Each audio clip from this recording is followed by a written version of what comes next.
बाद 140 करोड़ हिंदुस्तानियों का खून खौल रहा था। हर कोई ये जान रहा था कि अब कुछ बड़ा होगा, और अब भारत ने पाकिस्तान को असली चोट दी। एक ऐसी चोट जिसमें ना टैंक चलाया गया, ना मिसाइल गिराई गई, ना 2016 जैसी सर्जिकल स्ट्राइक हुई और ना 2019 जैसी बालाकोट एयर स्ट्राइक। इस बार भारत ने वो युद्ध शुरू किया है जो खून तो नहीं बहाएगा, लेकिन प्यास की तड़प से पाकिस्तान को झकझोर कर रख देगा। और नतीजा, पाकिस्तान में अब चूल्हे नहीं जलेंगे, पाकिस्तान में बच्चे प्यास से तड़पेंगे, नौकरियां खत्म हो जाएंगी, कारखाने बंद हो जाएंगे, अस्पताल ठप हो जाएंगे, कराची लाहौर जैसे शहर अंधेरे में डूब जाएंगे, सब्जियों के दाम आसमान छुएंगे, खेत सूखेंगे, किसान भूख से तड़पेंगे, जनता सड़कों पर होगी। मौत गोली से नहीं, प्यास से आएगी। भारत ने पाकिस्तान से उस युद्ध की शुरुआत की है जहां खून तो नहीं बहेगा, लेकिन प्यास की तड़प से पाकिस्तान सूख कर मर जाएगा, क्योंकि इस बार वाटर स्ट्राइक से है। इंडिया वर्सेस पाकिस्तान में वॉर जो है वो वाटर स्ट्राइक की है। इंसाफ की धार में भारत का पहला प्रहार, वो प्रहार जो इतिहास में प्यास से लिखा जाएगा, वो प्रहार जो पाकिस्तान की रीढ़ पर ऐसा वार है जिसकी गूंज सदियों तक सुनाई पड़ती। पहलगाम में दरअसल जब पाकिस्तान समर्थित आतंकवादियों द्वारा हिंदुओं का नरसंहार हुआ तो ये भारत के सब्र का आखिरी बिंदु था, और इसके बाद भारत ने वो फैसला लिया, वो समझौता तोड़ दिया जिसे मानवता के लिए उसने तब भी निभाया जब 1965-1971 में भारत पाकिस्तान के बीच में युद्ध हुआ, जब 1993 में पाकिस्तान ने मुंबई में हमला करवाया, जब 2001 में पाकिस्तान ने संसद में हमला करवाया, 2008 में 26/11 का नरसंहार हुआ, 2016 में उरी और 2019 में पुलवामा में हमारे जवानों पर पाकिस्तान ने हमला करवाया। उसके बावजूद भी भारत ने जिस समझौते को निभाए रखा था, इस बार भारत ने अपने सब्र के बांध को तोड़ दिया और बांध को अब रोकने का फैसला किया जो पाकिस्तान को बूंद बूंद पानी के लिए तरसा, पाकिस्तान को अंधेरे में डाल देगा, पाकिस्तान की बर्बादी की तरफ सबसे बड़ा निर्णायक कदम उठा देगा। भारत ने 5 निर्णायक कदमों के जरिए पाकिस्तान को कूटनीतिक, आर्थिक और रणनीतिक मोर्चों पर घेर लिया है। 5 फैसले लिए, पंच मारा है। पहला, अटारी बॉर्डर बंद कर दिया है, जिसका मतलब है कि द्विपक्षीय व्यापार, यानी अब भारत से पाकिस्तान में कोई व्यापार नहीं, आवागमन बंद। वो जो बॉर्डर पर हिंदुस्तान पाकिस्तान करते थे वो सब खत्म। दूसरा, सिंधु जल समझौता, जिसे पाकिस्तान की जीवन रेखा कहा जाता है। तीसरा, भारत में पाकिस्तानी उच्चायोग को बंद कर दिया, कहा सामान पैक करो। भारत दुनिया के सामने पाकिस्तान को दिखाना चाहता है कि यह आतंकवाद समर्थित देश है, वो देश जो आतंकवाद को भारत में प्रायोजित करवाता है, और अब भारत पाकिस्तान से कोई रिश्ता नहीं रखेगा। पाकिस्तान हाई कमीशन को भारत से निकलने का आदेश जारी कर दिया गया है, कोई कूटनीतिक रिश्ता नहीं होगा। और ये बहुत बड़ा फैसला है दुनिया के लिए मैसेज देने के लिए कि पाकिस्तान आतंकवादियों को सपोर्ट करता है। पाकिस्तान के अधिकारियों को 7 दिन में दिल्ली से वापस आना पड़ेगा। पाकिस्तान के जो नागरिक हैं उन पर भी प्रतिबंध लगा दिया गया है। 48 घंटों में उन्हें भारत छोड़ने का आदेश दिया गया है। जितने वीजा थे सब कैंसिल, अब कोई पाकिस्तानी हिंदुस्तान में नहीं आए। लेकिन इन सब के बीच सबसे घातक रहा सिंधु जल समझौते का रद्द, जिसे वाटर स्ट्राइक कहा। और ये भारत और पाकिस्तान के बीच में पहले जल युद्ध की शुरुआत है। इससे पहले कि बताएं कि पाकिस्तान बर्बाद कैसे होगा, आपको समझा देते हैं कि सिंधु जल समझौता है क्या। सिंधु नदी और उसकी सहायक नदियां, जिसमें झेलम और चिनाब का नाम है, पाकिस्तान की जीवन रेखा है। ये नदियां 4 देशों से होकर गुजरती हैं और 21 करोड़ से अधिक लोगों की जल आवश्यकताओं को पूरा करती हैं। 1947 से ही इसका विवाद शुरू हुआ, लेकिन भारत ने तब दिल बड़ा किया और पंडित नेहरू ने साल 1960 में सिंधु जल समझौता किया। वो समझौता जो पाकिस्तान के लिए बेहद फायदेमंद रहा। पाकिस्तान को सिंधु, झेलम और चिनाब नदी का 80% पानी मिला। भारत को रावी, व्यास, सतलज का पानी मिला जो टोटल पानी का 20% था। अब ये समझौता पाकिस्तान के लिए लाइफलाइन है। भारत ने, जैसा हमने कहा कि जब तमाम बार तनाव हुए तब भी इस समझौते को ब्रेक नहीं किया, क्योंकि यह समझौता पाकिस्तान को बर्बाद करने के लिए कहा। और अब जब भारत ने यह कदम उठाया है तो पाकिस्तान पर इसके विनाशकारी प्रभाव पड़ेंगे। कैसे, वो हम समझाते हैं।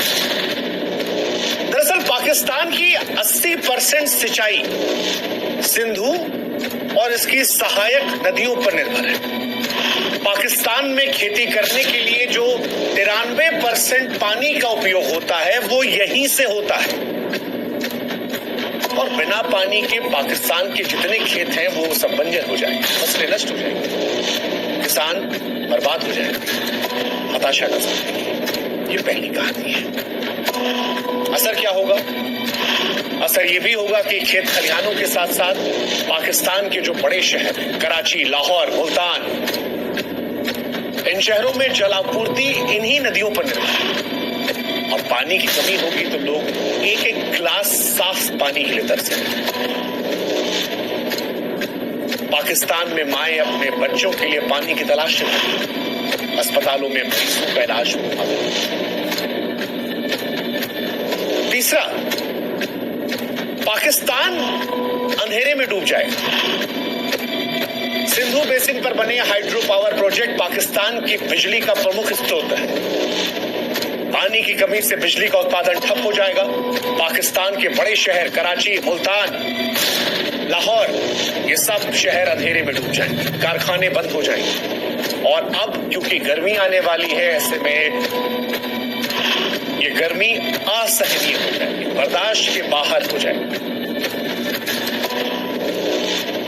पाकिस्तान वैसे भी बिजली संकट का बहुत सामना करता है। बीते साल भी आए दिन पाकिस्तान में ब्लैकआउट हुआ था।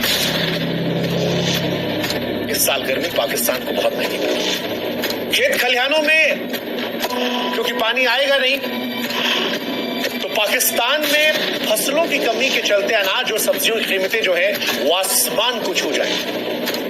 पाकिस्तान वैसे भी भुखमरी कगार पर है, लेकिन अब गरीब परिवारों की थालियां खाली, भुखमरी का खतरा मंडराएगा।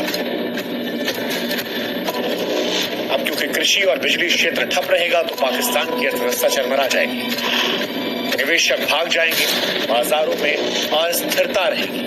इसके साथ ही पाकिस्तान में जनसंख्या विस्थापन होगा, क्योंकि जहां जहां ये समस्याएं बढ़ेंगी वहां से आबादी कहीं और जाएगी, और जहां पर जाएगी वहां का सारा सिस्टम डैमेज हो जाएगा। पाकिस्तान की जनता सरकार के खिलाफ विरोध को लेकर सड़कों पर भी आ सकती है। सरकार के खिलाफ पाकिस्तान में नाराजगी बढ़ सकती है, और पाकिस्तान में सरकार को तमाम तरह की परेशानियों का सामना करना पड़ सकता है। पाकिस्तान में बेरोजगारी पहले से कहीं ज्यादा बढ़ सकती है, क्योंकि कृषि और बिजली क्षेत्र से ठप हुआ सब कुछ तो अर्थव्यवस्था चरमराएगी।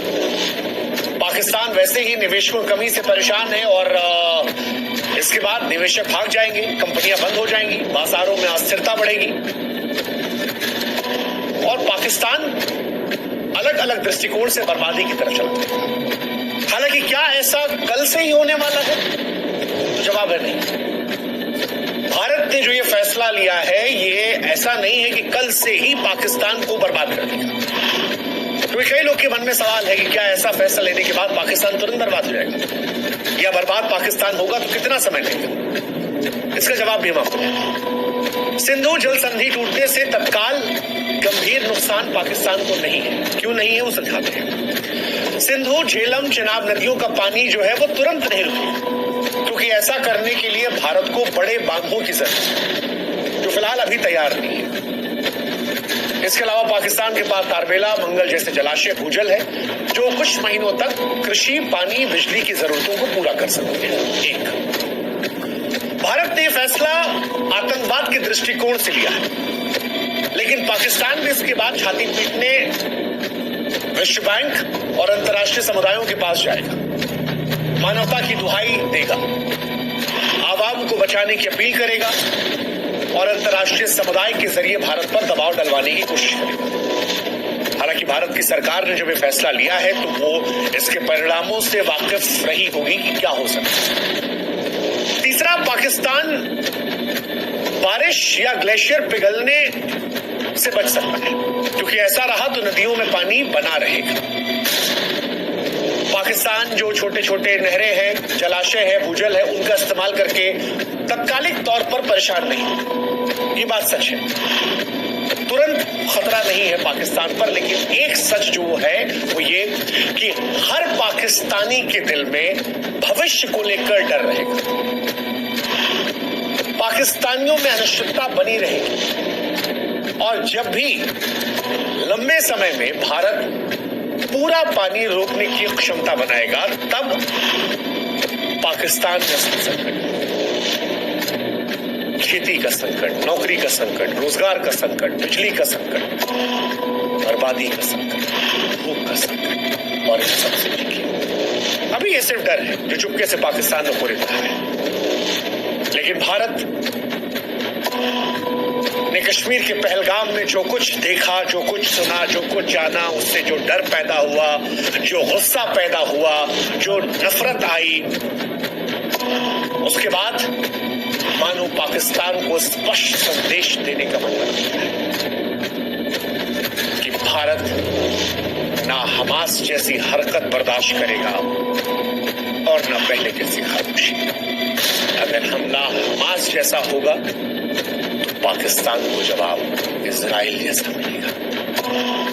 और इसीलिए हम कह रहे हैं कि चाहे एयर स्ट्राइक हो या सर्जिकल स्ट्राइक, उससे कहीं ज्यादा भारी ये वाटर स्ट्राइक हो, क्योंकि ये वाटर स्ट्राइक न केवल पाकिस्तान को झकझोरेगी बल्कि विश्व को भारत दृढ़ता का संदेश देगी और भविष्य में सुनिश्चित करेगी कि पाकिस्तान ऐसी कोई हिमाकत करने के पहले 10,000 मर्तबा सोचे, अपनी आवाम को लेकर सोचे कि क्या वो अपनी आवाम को जो मरने के लिए छोड़ देगा। इंसानियत के दृष्टिकोण से भारत के उठाए कदम शायद बहुत कठोर है, लेकिन वो जो एक मशहूर शेर है कि मुख्तसर सा गुरूर भी जरूरी है जिंदगी में जीने के लिए, ज्यादा झुककर मिलो तो दुनिया पीठ को पायदान समझ लेती है। पाकिस्तान ने भारत की इंसानियत का बड़ा गलत इस्तेमाल किया है और अब भारत के लिए यह बताना जरूरी है कि हो अगर जिंदा तो जिंदा नजर आना। ये संदेश है तमाम लोगों के लिए जो भारत की संवेदनशीलता का नाजायज फायदा उठाते हैं। उम्मीद करते हैं कि इस बार प्रहार इतना घातक होगा कि भविष्य में कोई भी देश हिमाकत करने के पहले 1000 मर्तबा सोचेगा। ये शायद उन लोगों को भी सच्ची श्रद्धांजलि होगी जो कश्मीर को जन्नत समझ के वहां पर लुत्फ उठाने गए थे, वो लोग जो अपने हनीमून पर गए थे या वो जो कहीं नौकरी करने के बाद जब पैसे बचाकर जिंदगी की थोड़ी खुशियां ढूंढने गए थे और उन्हें बेरहम मौत दे दी गई।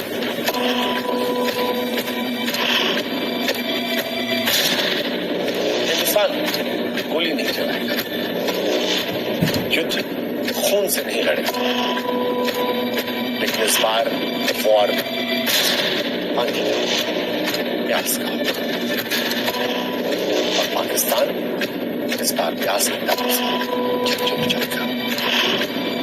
इंसाफ भारत का पहला प्रहार है, इतिहास में प्यास में लिखा जाएगा।